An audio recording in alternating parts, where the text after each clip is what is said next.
Fala aí, beleza? Aqui é Paulo Matheus do Responde Aí. E hoje a gente vai bater um papo sobre posição do centro de massa. Beleza? Para início de conversa, o que seria centro de massa? Porque eu não posso falar de posição do centro de massa sem vocês saberem o que é centro de massa.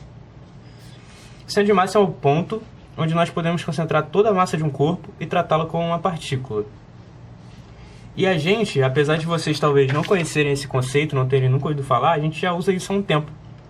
Quando a gente tem lá, por exemplo, um bloco ou uma bolinha, e a gente faz o peso disso, representa o peso, a gente sempre coloca o peso agindo aqui no centro.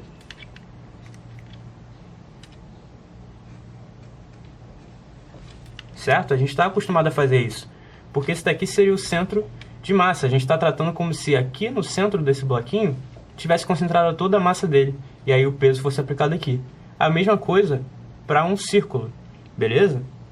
Então uma coisa que eu já vou adiantando para vocês, que vocês têm que prestar muita atenção, é que sempre que houver um eixo de simetria, a gente vai ter uma situação em que o centro de massa vai estar bem onde está localizado esse eixo de simetria, beleza?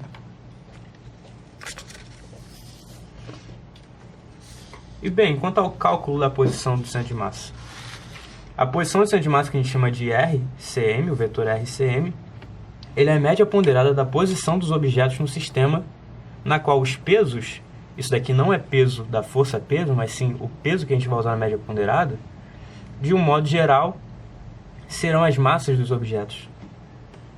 Como é que seria isso?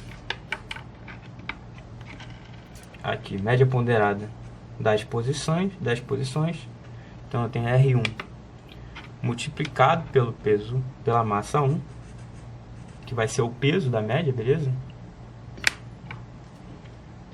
Mais R2 vezes a massa 2, e assim a gente vai fazendo, somando quantas posições, quantos objetos tiverem aí, beleza? E isso tudo vai ser dividido aqui pela soma das massas.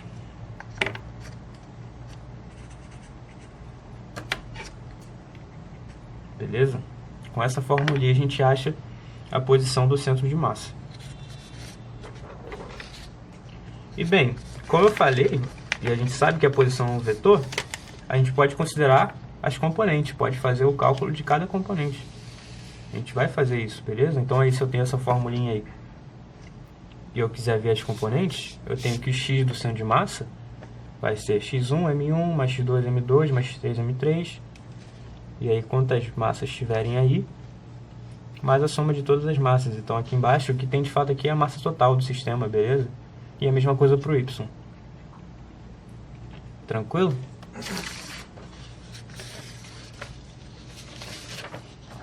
Bem, mas se vocês perceberam, eu falei que de um modo geral a gente utiliza a massa. Por que eu falei de um modo geral? Porque pode ser que a gente não tenha a massa, beleza? Então fica um negócio meio engraçado. Como é que a gente vai achar o centro de massa se a gente não sabe a massa? Bem, a gente utiliza a seguinte lógica. Se a gente tem objetos homogêneos, o centro de massa coincide com a posição do centro geométrico. Objetos homogêneos seriam objetos com uma densidade constante, uma massa específica constante, beleza? Elas são uniformes. Eles não têm concentração de massa em pontos específicos. A massa dele é uniformemente distribuída. Tranquilo? E a gente pode usar aqui a seguinte relação.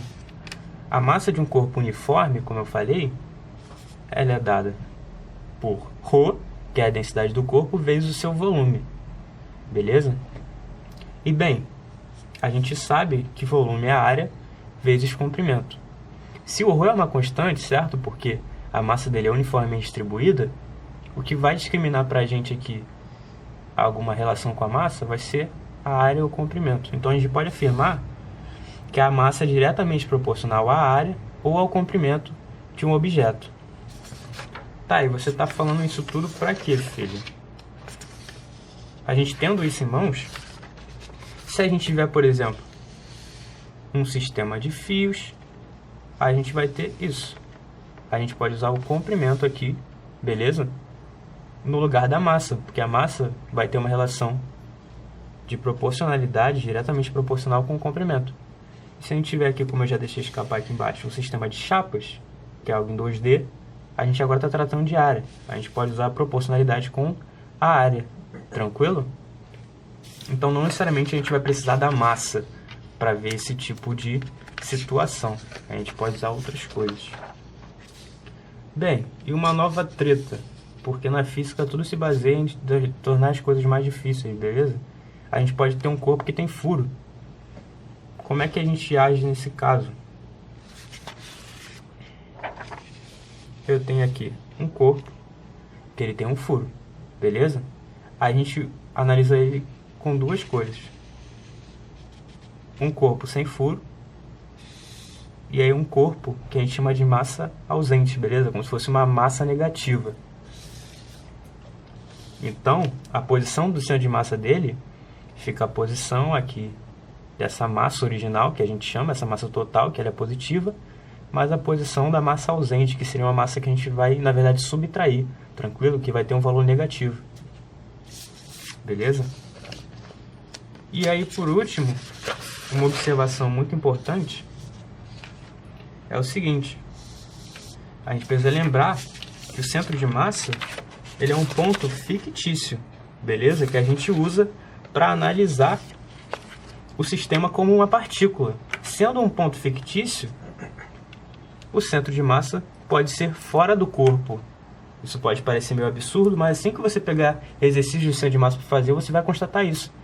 E dando um exemplo prático, por exemplo, pegando aqui esse anel de coquinho que eu comprei por 5 conto na faculdade, o centro de massa dele, eu não vou mostrar para vocês agora, mas vocês vão ver, estudando isso, tá bem aqui no meio dele. Ou seja, ele é um anel, ele tem só o contorno aqui, mas o centro de massa dele está bem no meio dele, beleza? Isso parece meio louco, mas o primeiro exercício que vocês pegarem para fazer isso, vocês vão constatar isso aí. E mais pra frente a gente vai estar fazendo exercício também, para que isso seja elucidado, beleza? Não fiquem assustados com essa afirmação. Esse vídeo te ajudou? Responde aí!